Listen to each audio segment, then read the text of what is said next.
Bienvenidas, bienvenidos a Estamos a Tiempo. Les recuerdo que es un programa del Instituto Prisma, el periódico La Razón y Cadena A con su señal a nivel nacional. Allí donde está usted, allí llegamos con Cadena A.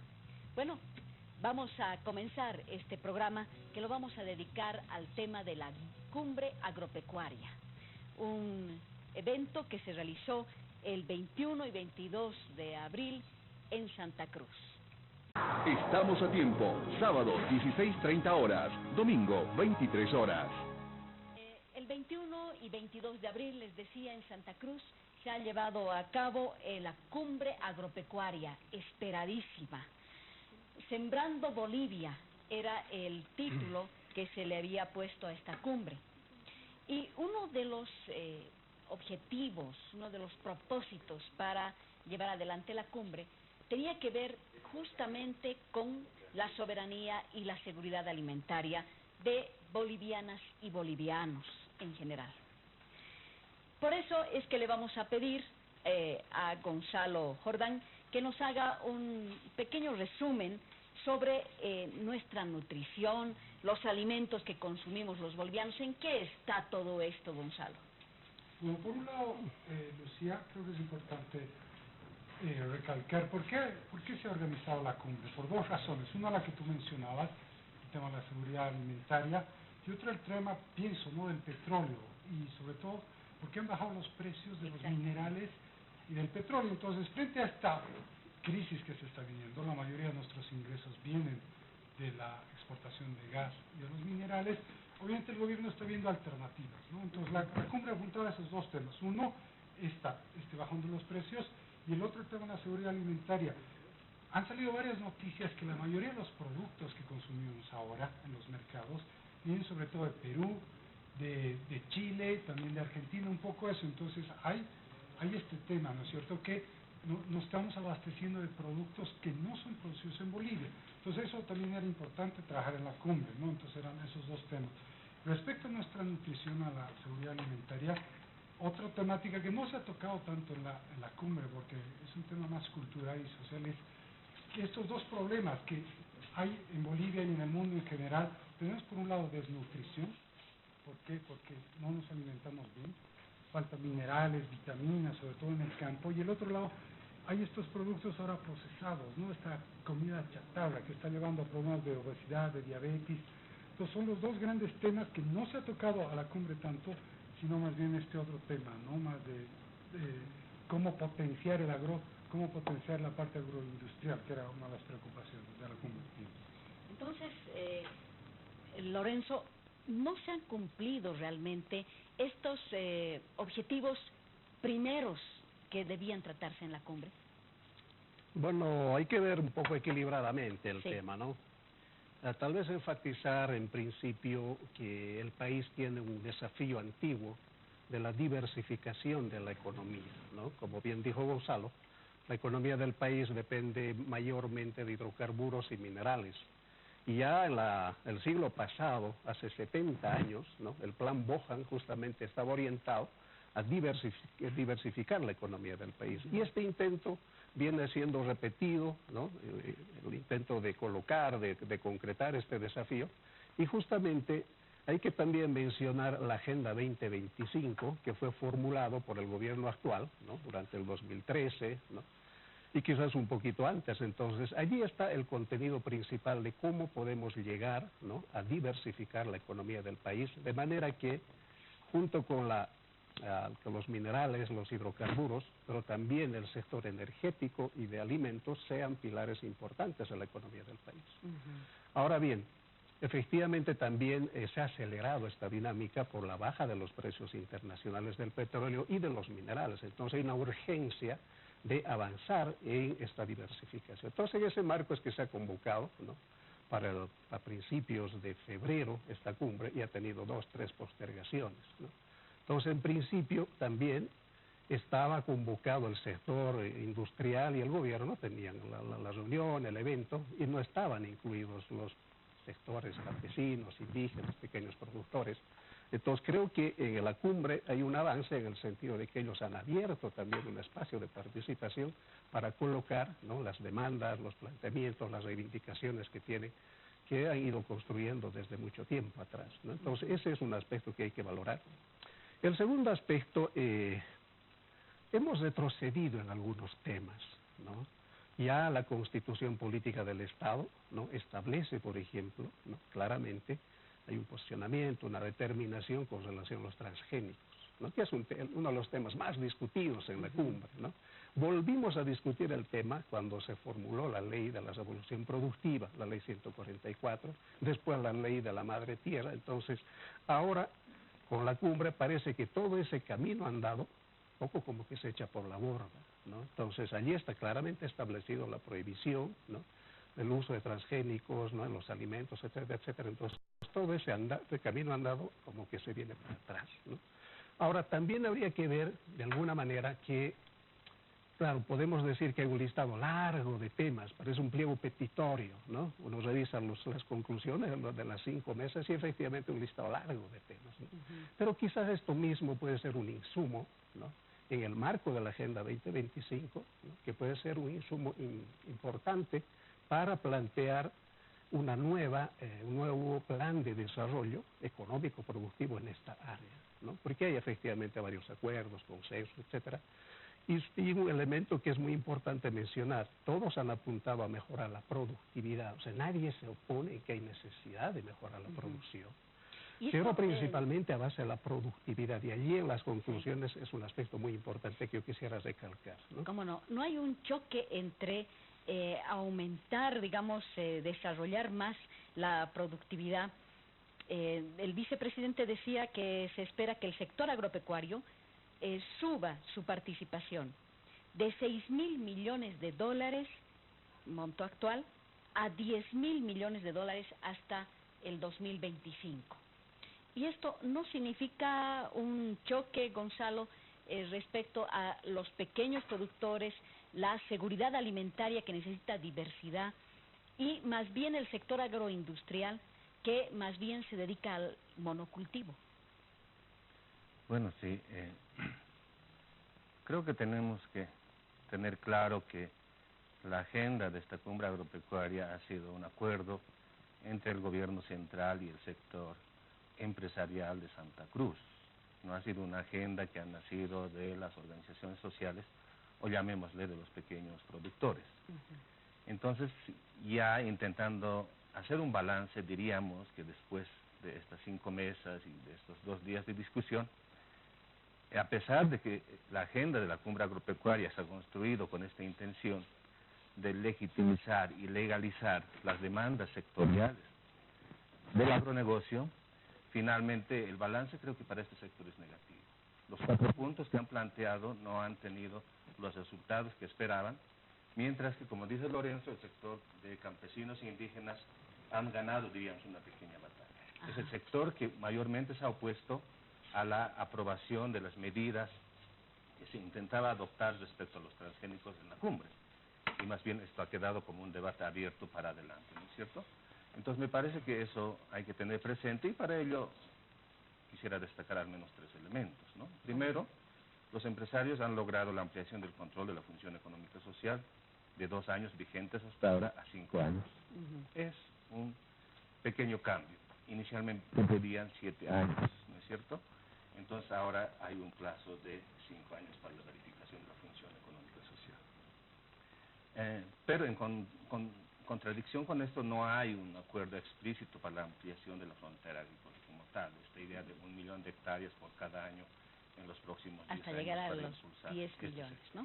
Efectivamente. Creo que el sector campesino ha logrado una de las metas que se han propuesto, que es la ampliación del desmonte de 5 a 20 hectáreas. Había una penalización enorme a este sector, y mientras que a los grandes empresarios se les otorgaba el perdonazo ante los desmontes ilegales. Entonces creo que ha sido una pequeña batalla ganada también para este sector, ¿no es cierto? Ya estamos hablando de las conclusiones en realidad de la cumbre, ¿no? Sí.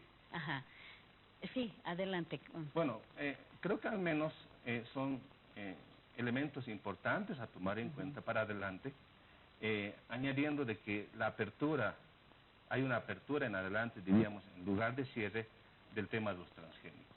Y esto creo que es importante, discutir la introducción de semillas transgénicas y que esto finalmente no ha sido aprobada y ha tenido un rechazo rotundo de pacto de unidad, ¿no? Y deberíamos, creo que es saludable para todos los bolivianos y especialmente para los pequeños productores que exista un proceso amplio, participativo y profundo de discusión sobre el uso y la introducción de semillas transgénicas en el país. Gonzalo, yo quisiera volver al tema de nutrición y seguridad alimentaria. ¿Tú cómo has percibido desde el punto de vista del periodista? ¿Cómo percibes que ha salido, digamos, este tema en la cumbre? Bueno, un poco como explicaba Lorenzo, en un principio la cumbre estaba programada solamente para los agroindustriales y el gobierno, ¿no es cierto? Y después se acoplaron los productores medianos y que lograron algunos aspectos como poder ampliar. Entonces, hay cosas positivas, como aquí comentaba Gonzalo, esta ampliación de 5 a 20 hectáreas a quienes benefician a los productores pequeños, que son los que abastecen los mercados. Entonces, creo que es importante hacer esa diferencia. Los grandes productores del oriente, los agroindustriales, ¿qué producen? Soya, maíz, algodón y caña de azúcar, y que si bien, por ejemplo, la soya está en casi toda la cadena alimenticia, no están las hortalizas, verduras, que es ahí donde hay el mayor déficit, es ahí donde hay la mayor competencia frente nuevamente a los vecinos como Perú, Chile, que tienen políticas que apoyan estos sectores. En cambio, en el país falta una de las conclusiones que era de la cumbre, más no solamente tecnología, sino tierras de riego, cuestiones de riego y esto las plagas, ¿no? Y ese nuevamente es un tema que ha quedado todavía, necesita mucho más apoyo. Hay mucho apoyo a la parte agroindustrial, pero los pequeños productores no están recibiendo este apoyo. Y también está el tema de, por ejemplo, las hojas de coca, ¿no? Que en el Chapare, en los yungas, porque el cultivo de coca es mucho más rentable y ya no hay esta producción de cítricos, por poner un ejemplo, ¿no? Entonces es un vacío muy importante que se tiene que trabajar. Nos alimentamos no de los monocultivos, Lorenzo. Bueno, sí es una oportunidad propicia también, ha sido la cumbre para discutir justamente este tema, ¿no? Y lamentablemente los bolivianos nos alimentamos con alimentos que provienen de 4 sectores, ¿no? Nos alimentamos de rubros que produce la agroindustria, ¿no? El pollo barato, el aceite, etc. Esto viene de la agroindustria, por tanto, de monocultivos. Sí. Entonces, una parte importante de nuestra alimentación en Bolivia proviene de allí. Pero también el sector, ¿no? Pequeño, productor, campesino, indígena, mediano, que está abasteciendo al país, ¿no? Con sus alimentos. Y hay dos orígenes también, la importación de alimentos y el contrabando. Entonces, yo diría que son estos cuatro procedencias de alimentación que nos alimentan los bolivianos. Es decir, entonces, en esta cumbre ha sido importante colocar como la fuerza productora de alimentos, ¿no? Del pequeño productor campesino indígena, que habitualmente se piensa que cada vez es menos, es cada vez más, que ha disminuido incluso la cantidad de campesinos, de productores, de pobladores del área rural, y eso no es cierto, ¿no? Solo los datos del censo de población, ¿no? Y vivienda nos muestran que la población campesina indígena, la población rural, se ha incrementado, ¿no? En cerca de 180.000 habitantes. Entonces, porcentualmente ha bajado, pero en cifras absolutas aumenta. Entonces, la capacidad productiva de este sector está estancado. Ese es un tema que voy a mostrar unas gráficas que tengo, cómo en los últimos 25 años se ha ido estancando, ¿no? Sin embargo, su aporte no es poco significativo, ¿no? Si gustas, en este momento sí, ya podríamos claro presentar. Que sí, claro que sí. Vamos a ponerlo frente a las cámaras y tú nos vas indicando, a ver, ese aumento. A ver, esta es una gráfica con datos del INE, Perfecto. ¿no? Si En la términos pones de así, superficie, ¿no? Ajá. Cómo los rubros agroindustriales, los cereales, las oleaginosas han ido creciendo, ¿no? De manera abismal desde el desde el 86, en realidad con el cambio de política económica, empieza un proceso de incremento de estos rubros, ¿no? Entonces no es por gracia del Espíritu Santo que ha ido creciendo, es el resultado de políticas públicas que se han implementado durante 25 años de neoliberalismo, ¿no? Aquí debería haber un corte, ¿no? Para mostrar un equilibrio con los otros rubros que están estancados, ¿no? ¿Cuáles son esos rubros que están estancados? Los producidos por el pequeño productor campesino indígena. Estamos hablando de tubérculos, de hortalizas, de frutales principalmente. Entonces, esta es una realidad dramática del país. Y en la cumbre y seguramente otros espacios en que se van a seguir debatiendo estos temas, esta es una realidad que hay que cambiar, ¿no? Esto es en términos de superficie, ¿no? En términos de volumen de producción, la realidad es la misma, ¿no? Salvo los cereales que han bajado un poco en cuanto a volumen de producción. Y un tema que sí salió en la cumbre, ¿no? Y también planteó como reto el presidente, ¿no? De triplicar el aporte al PIB. Efectivamente, este sector aporta al PIB, ¿no? Al Producto Interno Bruto. Al Producto Interno Bruto entre un 9 y 10% en los últimos 5 años, ¿no? ¿Y hasta dónde tendríamos que llegar? Yo pienso que se puede alcanzar esa meta, ¿no?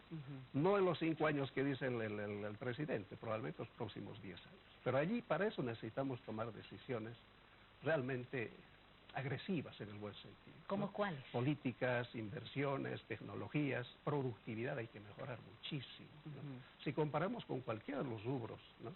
que están produciendo los países vecinos, estamos muy lejos, ¿no? Desde la quinoa hasta la soya, pasando por la papa, los frutales, etcétera, ¿no? Entonces fíjate cómo este es el sector de los pequeños productores o de los productos agrícolas no industriales, ¿no? Aquí está la papa, exactamente, la papa, los frutales, ¿no? Los cereales, etcétera. Aportan alrededor del 4%. Si comparamos con los productos industriales, que son el rojito, ¿no? La diferencia es clarísima. Sí. Entonces, hay en la idea, la falsa idea... Hay un aporte menor. Exactamente, ¿no? No ha llegado al 2% en los últimos 5 años, ¿no? Pese a estos cambios. Entonces, este es un aspecto que hay que seguir analizando, debatiendo, y a partir, justamente, de los resultados de la cumbre, ver cómo juntos podemos elevar. No se trata de disminuir, ¿no? a cualquiera, sino juntos poder elevar. Por ejemplo, este es el sector de la silvicultura, caza y pesca, ¿no? En la cumbre también salieron las conclusiones en sentido de potenciar la gestión territorial, ¿no? La producción de los sistemas agroforestales, el manejo de los bosques de cacao, de castaña, de azaí, de majo, etcétera.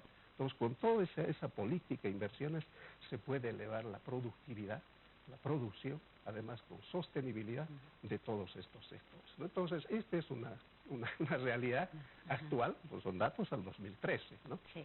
Justamente el INA no acompañó este debate, ¿no? Tuvimos un censo agropecuario, ¿no? Y todos quienes estamos metidos en este mundo del desarrollo rural, realmente nos lamentamos. Justamente era lo que quería preguntarle a Gonzalo Colque. Si en la cumbre se habían presentado los resultados del censo, porque había un compromiso del INE para presentar, ¿no? Estos resultados del censo agropecuario, ¿sí? Sí, creo que el INE efectivamente preparó información para algunos actores del sector gubernamental, pero no ha sido una información pública, accesible a todos los medios y a todos los interesados en participar y entender en qué consiste esta cumbre agropecuaria, de modo que ha sido una información privilegiada para un sector de quienes estaban presentes en la cumbre agropecuaria. Entonces, oficialmente no se ha presentado y no ha sido un insumo de trabajo para la toma de decisiones que han habido y para la discusión en las 5 mesas de trabajo. En ese caso es casi como trabajar a ciegas cuando no se tienen estos datos. Vamos a pedirles nada más una pequeñísima pausa y volveremos con este tema dentro de unos segundos.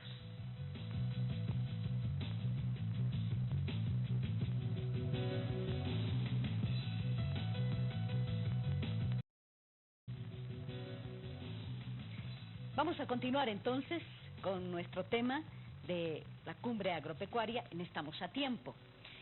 Y aquí ya internamente yo estaba observando una discusión o tal vez solo una observación que hacía Gonzalo Colque al cuadro que nos había presentado Lorenzo. Gonzalo, ¿cuál es tu observación respecto a ese cuadro? Si lo podrías volver a mostrar también, Lorenzo. No es una observación de fondo, sino creo que es una cuestión metodológica en el sentido de que los datos que tenemos disponibles del INE o los datos oficiales del gobierno son demasiado agregados, ¿no? Y en muchos casos pueden aparecer este tipo de datos que dan la sensación de que la economía o la agricultura campesina e indígena es la que aporta más a la economía del país, producen la mayor parte de los alimentos, ¿no es cierto? Es el que todavía juega un papel muy importante. Tú Pero dices que no, que más bien la agroindustria es la que aporta más al Producto Interno Bruto en el sí, país. eso es muy evidente, ¿no es Ajá. cierto? Sí, lo que quiero decir es que hay que desconfiar de este tipo de datos agregados, porque dan la sensación de que todavía el campesino está bien y todavía ocupa y juega un papel muy importante en la agricultura boliviana, lo cual no es cierto. ¿Por qué? Porque el sector soyero, solamente para poner un ejemplo, el sector soyero ocupa cerca del 60% de las tierras cultivadas en el país. Y la mayor parte de esta producción de materia prima agrícola es para la exportación. Obviamente una pequeña parte de la soya transgénica se utiliza para ganados, para pollos, para el sector de los porcinos, etcétera, pero es una pequeña parte marginal. La gran parte de este sector se exporta, ¿no es cierto? Santa Cruz lideriza la producción agrícola en el país. En Santa Cruz está la mayor parte de las tierras cultivadas. Allí se mueve la mayor parte de la economía del agro, ¿no es cierto? Y allí no están los campesinos, ¿no? Si comparamos Santa Cruz con el resto del país, nos encontramos que los campesinos, los indígenas, mayormente viven fuera de la región de Santa Cruz, en un 80%, ¿no es cierto? Y en ese sector no está concentrada la producción agrícola, ni en términos de superficie, ni en términos de hectáreas, ni en términos de rendimientos agrícolas, ¿no? No es el sector que controla la mayor parte de la producción agrícola en el país, ¿no? Entonces, es una primera dato para decir que el sector campesino no tiene ese papel que quisiéramos que tenga en este momento. Lo que sucede es que en este tipo de datos muchas veces se agregan datos a título de agricultura familiar. Pero agricultura familiar no hay que manejarlo como sinónimo de agricultura campesina o de indígena, porque muchas medianas y pequeñas propiedades están camufladas como agricultura familiar cuando son unidades productivas de tipo capitalista. Veamos el sector soyero en Santa Cruz, ¿no es cierto? Hay medianos, pequeños productores que están detrás de los pequeños productores con su demanda, incidiendo políticamente, controlando, digamos, la agenda que se va a discutir en la cumbre agropecuaria. Es el sector que quiere la exportación de materias primas agrícolas. Entonces, obviamente, muchos de estos sectores no producen alimentos en primer lugar, y segundo, no son agriculturas familiares igual a agricultura campesina e indígena, ¿no? Son agriculturas de tipo capitalista en unidades productivas agropecuarias fragmentadas, ciertamente, pero que responden a una sola lógica, que es la exportación de materias primas agrícolas. En todo caso, Lorenzo más bien decía que lo que pasa es que está invisibilizado el aporte de los campesinos, ¿no? Adelante, Lorenzo. Sí, es un tema apasionante. Sí. Probablemente podría dar por su programa, ¿no? Exactamente. La primera cosa es que aquí no estamos hablando de sectores, Ajá. ¿no? Sino de rubros, ¿no? Esta parte roja son productos agrícolas industriales, ¿no? Donde también participan, por ejemplo, pequeños productores, ¿no? Hay muchos productores de policultivos, ¿no? Que producían un montón de productos para su alimentación. Ahora han cambiado el uso del suelo y se han pasado a producir caña, soya, etcétera, ¿no? Entonces también aquí hay pequeños productores, ¿no? En este rubro que es productos agrícolas no industriales, también participan algunos sectores medianos y grandes, ¿no? Entonces no hay que ver como los sectores, sino los rubros, ¿no? Pero ciertamente llama la atención, ¿no? Que el aporte del sector industrial no es que sea poco, es enorme. El problema es que se invisibiliza este aporte, ¿no? Donde mayormente están los pequeños productores, pero no únicamente, ¿no? Ahora, la otra cosa importante también, aunque son datos preliminares del censo, ¿no?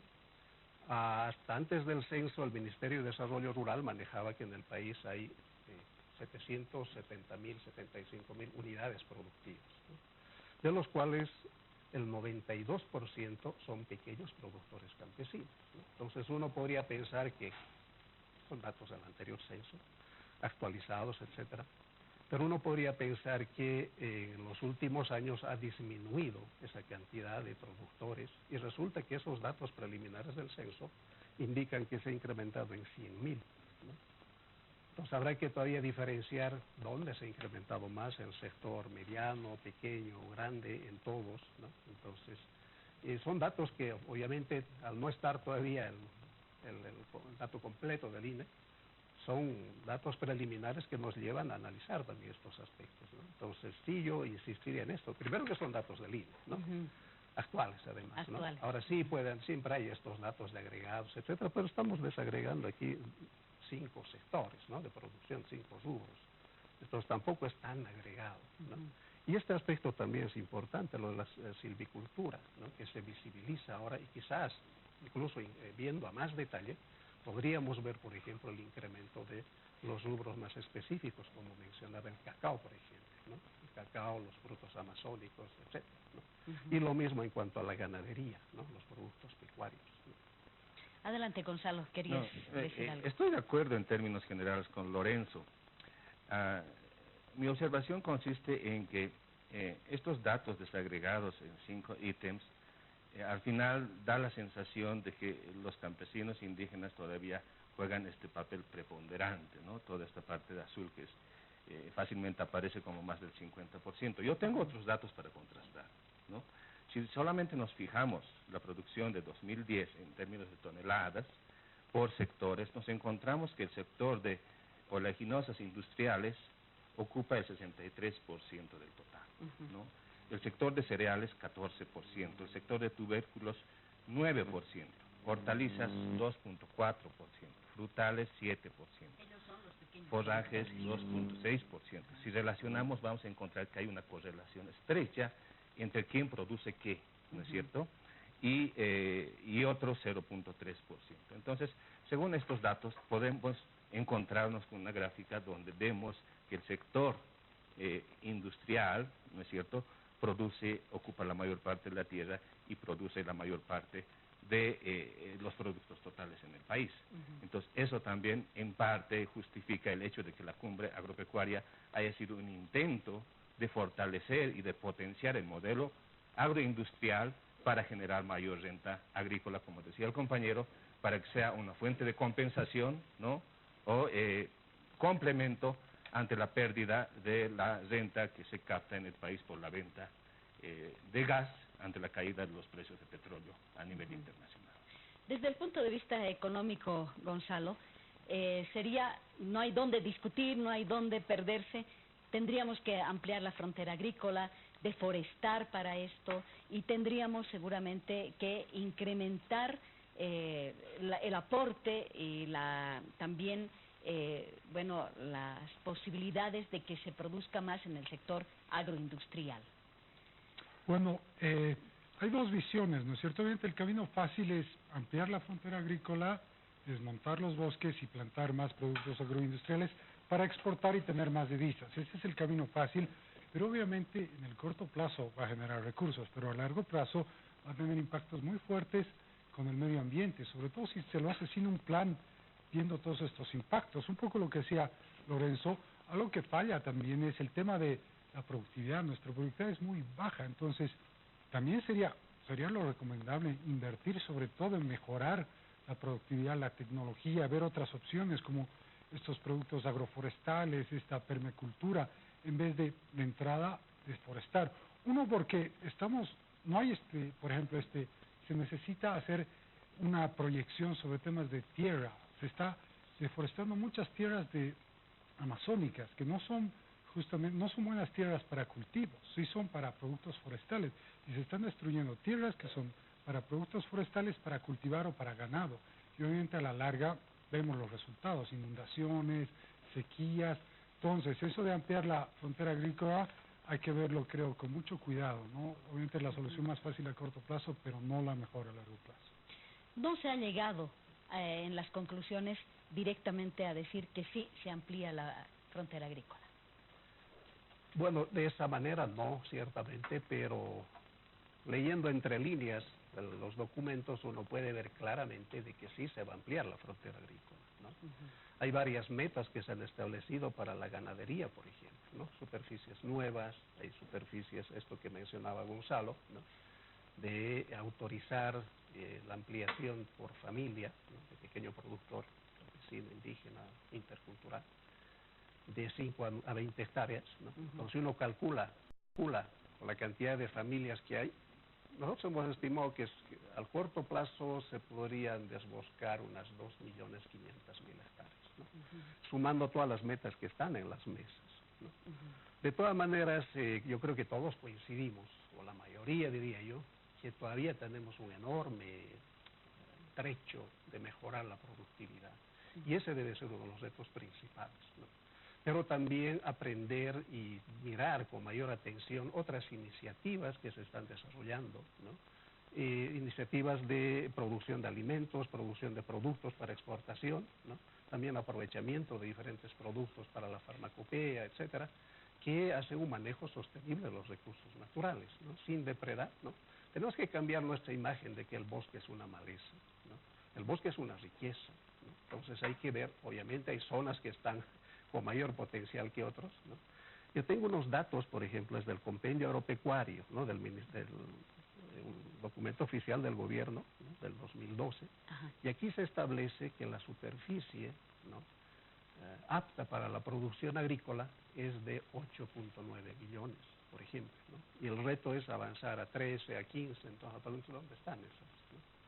Todavía es discutible las 8.9 millones, ¿no? Entonces creo que sí hay que trabajar mucho la productividad, ¿no? Solo para poner un ejemplo, en el Chaco boliviano, las comunidades guaraníes con quienes estamos trabajando, ¿no? Ellas están produciendo ganado, ¿no? Para carne, para leche, a una razón de 5 hectáreas por cabeza de ganado, ¿no? Y no se olviden que hace unos años, cuando el tema de la tierra, ¿no? Era muy intenso, habían sectores que pedían 20 hectáreas, 30 hectáreas, algunos 50 hectáreas, ¿no?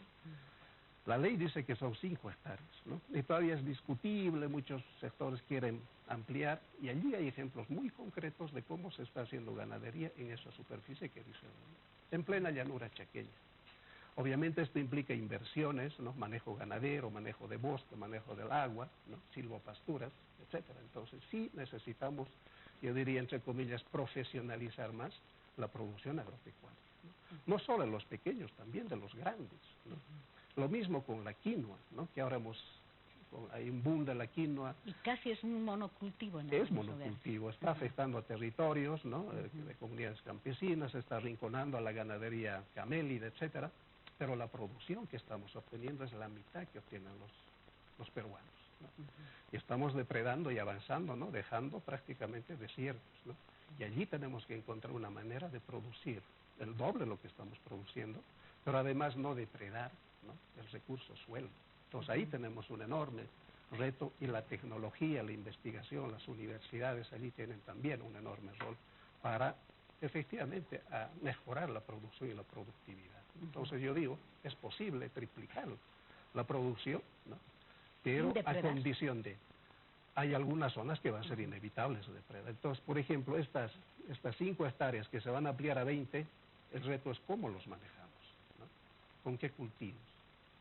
Con soya, con maíz, con transgénicos, con sistemas agroforestales. Entonces también todavía está, creo, iniciando el debate sobre el uso que se puede dar a estas superficies que se van a desboscar, ¿no? Entonces ahí las políticas, las restricciones, el rol de las autoridades, pero también de las organizaciones va a ser clave, ¿no? Gonzalo, ¿de acuerdo con triplicar la producción y es posible sin depredar? Son fines competitivos, ¿no? Complicado, porque el gran tema es cómo hacer agricultura con desarrollo sostenible. Y no hay una respuesta clara. Por supuesto que aumentar rendimientos agrícolas es una opción, introducir, adaptar, adoptar parte de las tecnologías, ¿no?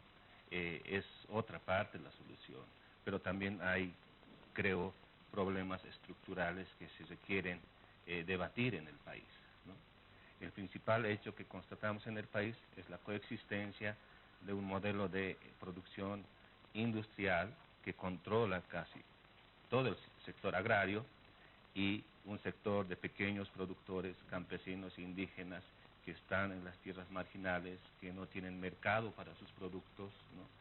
Y que en muchos, si bien la pobreza rural no está visible, es gracias a transferencias y a la dependencia de recursos externos como serían los bonos, ¿no? Este sector, creo que hay que llamar la atención poderosamente de que este sector está perdiendo su papel histórico de ser productores, ¿no?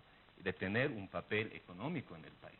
Y lo que está pasando es que cada vez hay un proceso de marginalización, ¿no? Y de despojo de esta capacidad productiva de los pequeños campesinos, porque por otro lado crece este otro modelo. Entonces, adoptar políticas públicas, ya sea para este pequeño sector o para el sector agroindustrial, va a ser definitivo para ver por dónde van las cosas, ¿no? Hay que fijarse en los costos ambientales que genera el modelo productivo que tenemos en este momento, en los costos sociales que genera este modelo productivo que tenemos. Entonces, no solamente, las implicaciones no solamente son de carácter productivo, sino tienen que ver con temas socioeconómicos, ¿no? Con temas culturales incluso, y con el futuro del campesinado y de la población rural. Como bien dice Lorenzo, todavía está ahí. Es una población que en términos absolutos no decrece, ¿no? Pero es una población que está expuesta a grandes riesgos de vulnerabilidad, ¿no? El 70% de esa población rural está en pobreza, ¿no? Si comparamos esto frente a la población urbana, ahí el 30% de la población es pobre. Entonces, realmente estamos hablando de un sector que está siendo marginado y no está siendo atendido como debería ser. Y esto tiene que ser parte del debate de cualquier cumbre sobre la agenda agropecuaria. Muy bien, vamos a ir a un segundo corte y enseguida estamos de regreso. Estamos a tiempo. Solamente hablando de tierras bajas.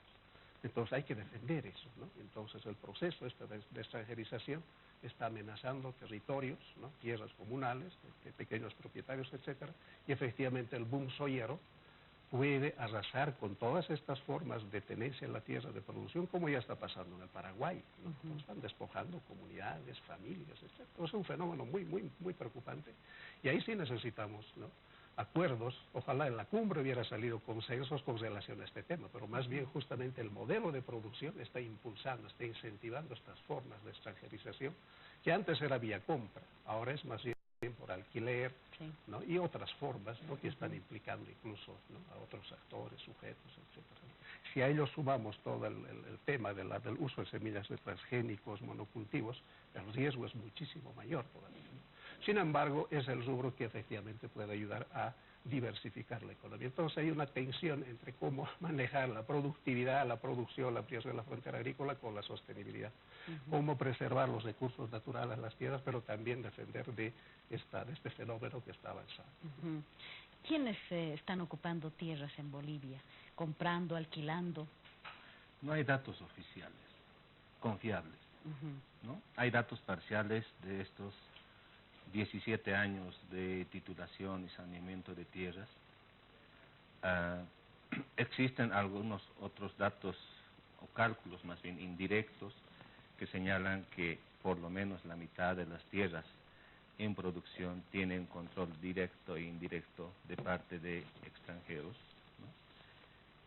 Pero creo que un tema nuevo sobre este tema de extranjerización tiene que ver con la presencia y la incursión de las compañías transnacionales que operan en este sector.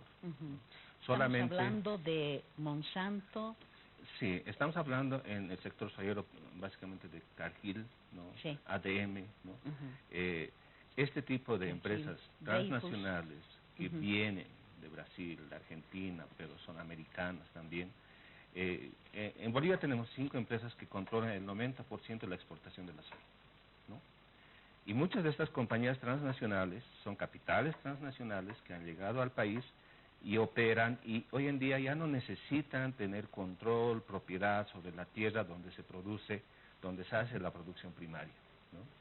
Ellos básicamente son acopiadores, acopian, semiprocesan, transportan, guardan en silos y exportan esta producción, ¿no? Y los pequeños productores medianos, los cruceños, lo que hacen es producir y llevar a los centros de acopio esta producción. Entonces, tienen un control indirecto sobre la agricultura comercial en el país, ¿no?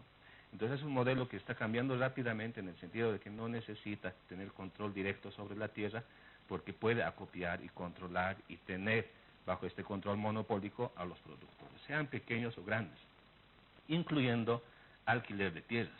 Muchos cruceños que tienen propiedades no las producen, alquilan estas tierras a estas capitales transnacionales y también los pequeños productores, colonizadores, campesinos, pasan por este sistema, ¿no es cierto? Entonces, cuando se habla de ampliar este sistema productivo, básicamente también estamos hablando de que el control y el grado de control de las ganancias que tiene este sector también se va a ampliar, ¿no? Y la ampliación no solamente necesita ampliar la frontera agrícola, sino también necesita mayores licencias y autorizaciones para el uso y la introducción de semillas transgénicas y agroquímicos. Es un tema, creo, importante que ha salido en la cumbre, en el sentido de que, yo digo saludable, y en el sentido de que se ha abierto más bien el debate en lugar de cerrar, porque hay varias implicaciones sobre el tema, ¿no? Si me permite, quisiera mencionar al menos tres. Claro, adelante. ¿No? Uno de los efectos que muchos conocemos y hablamos son los efectos sobre la salud de los transgénicos y agroquímicos, ¿no es cierto? No es un tema que nos compete estrictamente a quienes nos trabajamos y nos dedicamos a temas sociales, económicos, sino debiera estar en manos de cientistas, biólogos, este tipo de organizaciones del sector de salud, el debate. Pero básicamente podríamos decir, por ejemplo, Monsanto es la multinacional propietaria de los agroquímicos, del glifosato y del maíz transgénico en general, ¿no? Y este sector desde los años 80 nos dice que el glifosato es letal solamente para las plantas, pero no así para los humanos. Y por lo tanto se puede utilizar y se puede adoptar normativas que protejan este tipo de producción. Pero otras organizaciones, y estoy hablando de datos muy recientes, como la Organización Mundial de Salud, recientemente ha declarado que el glifosato en adelante está considerado como probable agente cancerígeno para el ser humano. Este es un resultado de investigación reciente. Y esto se utiliza también en el maíz. Sí. Y el maíz lo el consumen maíz los es pollos. una semilla transgénica. Y los ¿no es pollos cierto? comemos nosotros. Sí. El maíz, soya son semillas plantas transgénicas, y los agroquímicos como glifosato se utilizan, ¿no es cierto?, para tener control sobre la producción, ¿no es cierto? Entonces, no solamente está la semilla transgénica, sino está la semilla transgénica más este tipo de productos, de agroquímicos, como el glifosato. Y la Federación de Profesionales Médicos de Argentina, que tiene 30.000 miembros, y es un dato muy importante porque allá está la producción soyera, también es uno de los productores más importantes a nivel mundial. Argentina, la soya, ha dicho que el glifosato no solo causa cáncer, sino está asociado con las recientes y crecientes tasas de abortos espontáneos, defectos congénitos o de nacimiento, enfermedades de piel, respiratorias, neurálgicas, etc.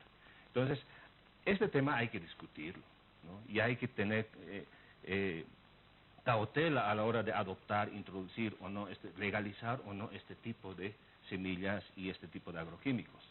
Los otros efectos tienen que ver con seguridad y soberanía alimentaria, ¿no? Porque finalmente este tipo de productos están controlados por estas compañías transnacionales que he mencionado, y es un control monopólico, oligopólico para ser exactos, ¿no? Y tienen derechos y propiedad intelectual. Y hay controles y estrategias de ingeniería genética que impiden, por ejemplo, la reutilización de la cosecha como semilla para la próxima siembra, ¿no? Entonces hay un control técnico, pero hay un control también de derechos, de patentes. Es decir, el productor no puede volver a utilizar la cosecha como semilla. Entonces hay una dependencia permanente de este sector, tanto como para la adquisición de insumos agrícolas como en el procesamiento y la venta de los productos finales. Entonces es una situación que todavía no ha sido expuesto a análisis, y por eso me parece que es saludable que se abra el debate en lugar de que se cierre. Sí, Gonzalo. Sí, y es el tema de los transgénicos, el otro riesgo es la pérdida de genes naturales, porque obviamente, ¿qué hacen estas semillas transgénicas? Son productos fortalecidos, y hay el tema de los monocultivos. Pero lo que dicen los expertos, la mejor forma de conservar estos genes no necesariamente es rechazar el ingreso de la tecnología. Obviamente es importante ver si afectan o no a la salud, eso es básico. Pero las mejores formas, la mejor forma de conservar los genes son con bancos, y eso es conservando las áreas forestales, los parques naturales, y ese es un tema que no considera la ampliación de la frontera agrícola. Entonces, más allá, si se quiere conservar los genes y esta diversidad genética, no es tanto rechazar la tecnología o el ingreso de los transgénicos, sino es cuidar las áreas forestales, nuevamente los parques forestales, y eso no se le está dando, los bosques, no, en el país no se le está dando la importancia necesaria en este aspecto para cuidar nuestra biodiversidad genética. Sí, quisiera, Lorenzo, tu opinión al respecto, porque nos hablaban de garantizar, una de las conclusiones dice garantizar la dotación de tierras fiscales a las comunidades indígena, originaria, campesinas e interculturales, ¿no? Me parece una de las conclusiones donde se nota que había la participación de estas comunidades indígenas, de estos productores, ¿no? Porque si no, no hubiera salido esta conclusión. Sí, efectivamente, el tema de la tierra, el acceso, la tenencia de la tierra en Bolivia sigue siendo un tema muy sensible, ¿no? Conflictivo, y pese a los cambios en la normativa, pero también el acceso, todavía tenemos una situación de distribución inequitativa en el país, ¿no? Entonces, de ahí se explica que este sector todavía esté demandando el acceso a la tierra, porque hay gente, pues veamos Occidente, ¿no? El minifundio, en el altiplano, en los valles, ¿no? Obviamente hace que la gente allí no puede producir sus alimentos, siquiera menos para generar ingresos para otras necesidades familiares, entonces sí está pidiendo tierra, ¿no? Entonces hay, como dije, 5 millones de hectáreas identificadas que no se está trabajando, no se está avanzando en la distribución de esta tierra. Pero por otro lado, falta alrededor de un 30% todavía de saneamiento y titulación de la tierra en Bolivia, ¿no? Y hay zonas en que, pese a que ya ha concluido el proceso de saneamiento y titulación de la tierra, se ha mantenido la distribución inequitativa de la tierra. Hay muchos grandes productores que siguen manteniendo la superficie que tenían antes del saneamiento y titulación de la tierra. Por eso era importante la periodicidad en el control de la función económica social, ¿no? Entonces yo veo un retroceso ahí, ¿no? La ley dice 2 años. Y no, los 2 años no es porque se le ocurre a alguien, ¿no? Fue el resultado de intensos debates, de propuestas, etcétera, y ahora se ha ampliado a 5. Entendí que algún rato en la cumbre planteaban incluso 10 años, ¿no? Para conceder, ¿no? Una gracia, pues se bajó aparentemente a 5. Entonces, ahí todavía hay un enorme tema que hay que resolver, ¿no? Porque claro, como dije, con relación a la ganadería en Bolivia, gran parte de la ganadería sigue siendo extensiva. Y eso es un mecanismo todavía de tenencia de la tierra improductiva o con baja productividad. Entonces allí todavía el tema de la tierra va a seguir siendo sensible, ¿no? Pero claro, no podemos pensar el futuro de las comunidades campesinas, no solo de tierras bajas, sino de Occidente y los valles. No podemos pensar su futuro sin el acceso adecuado a la tierra y los recursos naturales. No solamente se trata de tierra, también de recursos, el bosque, el agua, etcétera, ¿no? Entonces allí creo que va a seguir siendo un tema que va a meritar mucha discusión, debates, y ojalá podamos ir zanjando estos temas pendientes, ¿no? La cumbre, ¿te ha parecido que tenía suficiente discusión? ¿Ha estado bien la cumbre? Me parece que ha debido ser decepcionante para los empresarios, ¿no? No han logrado todo lo que querían, no era tan fácil, ¿no? Y la idea inicial de aprobar la introducción de transgénicos finalmente no se ha dado. Por supuesto que falta mucho debate, este es apenas un primer intento que en parte refleja las limitaciones de la discusión que hemos tenido hasta ahora. Lorenzo mostraba al inicio del programa que tenemos una ley de madre tierra, la ley 144 de revolución productiva, que fue elaborada inicialmente por la CSUCB, ¿no es cierto? Y ahora tenemos la Agenda 2025, que aunque incluye demandas del sector campesino, tiene mucho de lo que tenía la agenda de la cumbre agropecuaria. Entonces, me parece que en ese sentido hay muchos debates, muchos temas que no se han dilucidado en este espacio. Muchísimas gracias. Les agradezco mucho el haber asistido y acudido a esta invitación. Nos despedimos con Estamos a Tiempo. Hasta la próxima semana.